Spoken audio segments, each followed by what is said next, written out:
وفاقی حکومت کی جانب سے تحریک لبیک پاکستان پر پابندی لگانے کے فیصلے پر تجزیہ کاروں کا کہنا ہے کہ اس کا سیاسی فائدہ مسلم لیگ نواز کو ہوگا، جبکہ اس کا نقصان تحریک انصاف کو ہوگا، کیونکہ سن 2018 کے الیکشن میں تحریک لبیک نے نواز لیگ کے ووٹ توڑے تھے، جس سے پی ٹی آئی کے امیدواروں کو فائدہ ہوا تھا۔ عمران خان حکومت نے تحریک لبیک کو دہشت گردی قوانین کے تحت کالعدم قرار دینے کے بعد اب پولیٹیکل پارٹیز ایکٹ کے تحت بھی اس کے مکمل خاتمے کے لیے سپریم کورٹ آف پاکستان کو ریفرنس بھیجنے کا اعلان کیا ہے۔ یہ فیصلہ تحریک لبیک کے سربراہ حافظ سعد رضوی کی گرفتاری کے بعد ملک کے مختلف حصوں میں شروع ہونے والے پرتشدد مظاہروں کے بعد لیا گیا۔ یاد رہے کہ تحریک لبیک الیکشن کمیشن کے ساتھ باقاعدہ طور پر بطور ایک سیاسی جماعت رجسٹرڈ ہے اور سن 2018 کے الیکشن میں یہ پاکستان کی 5ویں بڑی سیاسی جماعت بن کر ابھری تھی۔ خیال کیا جاتا ہے کہ تحریک لبیک نے بنیادی طور پر دائیں بازو کا ووٹ توڑا جو ماضی میں نواز لیگ کو پڑتا تھا۔ تحریک لبیک کا سیاست میں سفر کوئی طویل سفر تو نہیں، لیکن 5 برسوں کی سیاسی مسافت کے دوران یہ ایک سیاسی قوت کے طور پر ابھر کر سامنے آئے۔ سن 2018 کے عام انتخابات میں تحریک لبیک نے 20 لاکھ سے زائد ووٹ حاصل کر کے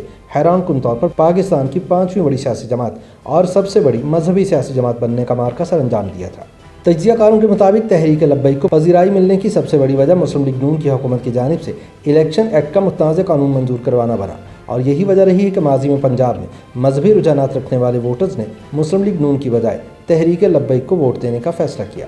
سن 2018 کے الیکشن میں تحریک لبیک کے امیدواروں نے مسلم لیگ نون کا نہ صرف ووٹ بینک توڑا بلکہ درجنوں نشستوں پر نواز لیگ کے امیدواروں کی شکست کا باعث بھی بنے۔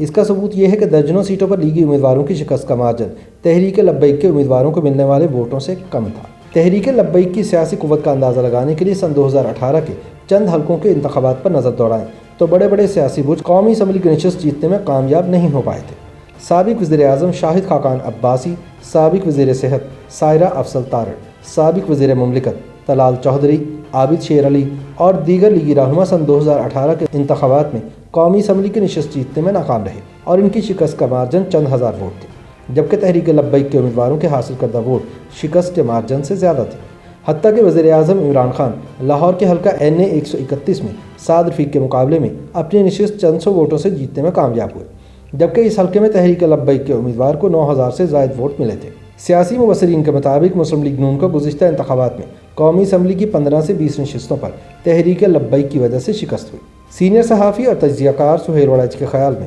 تحریک لبیک پر پابندی کے سیاسی اثرات نواز لیگ کے حق میں اور تحریک انصاف کے خلاف جائیں گے۔ انہوں نے کہا کہ اب تحریک لبیک کا ووٹر تحریک انصاف کا شدید مخالف ہو جائے گا، جبکہ پہلے یہ voter anti P T I نہیں بلکہ اینٹی مسلم لیگ نون تھا، اس لیے فوری طور پر حکومتی پابندی کا سیاسی نقصان حکومت کو ہی ہوگا۔ انہوں نے کہا کہ عام طور پر سیاسی جماعتوں پر جب پابندی لگتی ہے تو وہ کسی نئے نام کے ساتھ خود کو رجسٹر کروا لیتے ہیں، لہٰذا دیکھنا یہ ہوگا کہ تحریک لبیک کی قیادت خود پر پابندی کے فیصلے کو چیلنج کرتی ہے یا نئے نام کے ساتھ خود کو رجسٹر کرواتی ہے یا پھر کسی اور جماعت میں ضم ہونے کا فیصلہ کرتی ہے۔ اگر تحریک لبیک پاکستان والے نئے نام سے پارٹی رجسٹر کرواتے ہیں تو اس کا ووٹ بینک تو اپنی جگہ قائم رہے گا، لیکن وہ ووٹ بینک اگلے الیکشن میں اینٹی پی ٹی آئی کے طور پر استعمال ہوگا، جس کا فائدہ نواز لیگ کو ہوگا۔ سہیل وڑائچ کے خیال میں تحریک لبیک کے سربراہ حافظ سعد حسین رضوی بالآخر رہا ہو جانے کے بعد اپنی سیاسی سرگرمیاں جاری رکھیں گے، اور جس طرح ماضی میں حافظ محمد سعید وغیرہ نے مختلف جماعتیں بنائیں اور کام کرتے رہے، سعد رضوی بھی وہی طریقہ کار اپنائیں گے۔ انہوں نے کہا کہ اس وقت تحریک لبیک کے ووٹرز کے ساتھ بظاہر کوئی دوسری جماعت ہمدردی نہیں کرے گی، لیکن حکومتی پابندی کے بعد اب تحریک لبیک کی لڑائی مسلم لیگ نون سے نہیں بلکہ پی ٹی آئی سے ہوگی۔ اس معاملے پر دائیں بازو کے تجزیہ کار مجیب الرحمان شامی کا کہنا ہے کہ مذہبی جماعتوں میں ووٹ کے اعتبار سے تحریک لبیک ملک کی سب سے بڑی جماعت ہے اور اس پر پابندی لگنے سے یقینی طور پر ملکی سیاست پر اثر تو پڑے گا۔ مجیب الرحمان شامی کے خیال میں حکومت کے لیے ایک چیلنج یہ بھی ہوگا کہ تحریک لبیک کو دہشت گرد تنظیم ثابت کرے۔ ویسے بھی یہ معاملہ اب عدالت میں جائے گا اور حکومت کو یہ ثابت کرنا ہوگا کہ تحریک لبیک پاکستان ایک سیاسی جماعت نہیں بلکہ ایک دہشت گرد تنظیم ہے، لہٰذا یہ دیکھنا ہوگا کہ اب حکومت عدالت میں ایسا ثابت کر پاتی ہے یا نہیں۔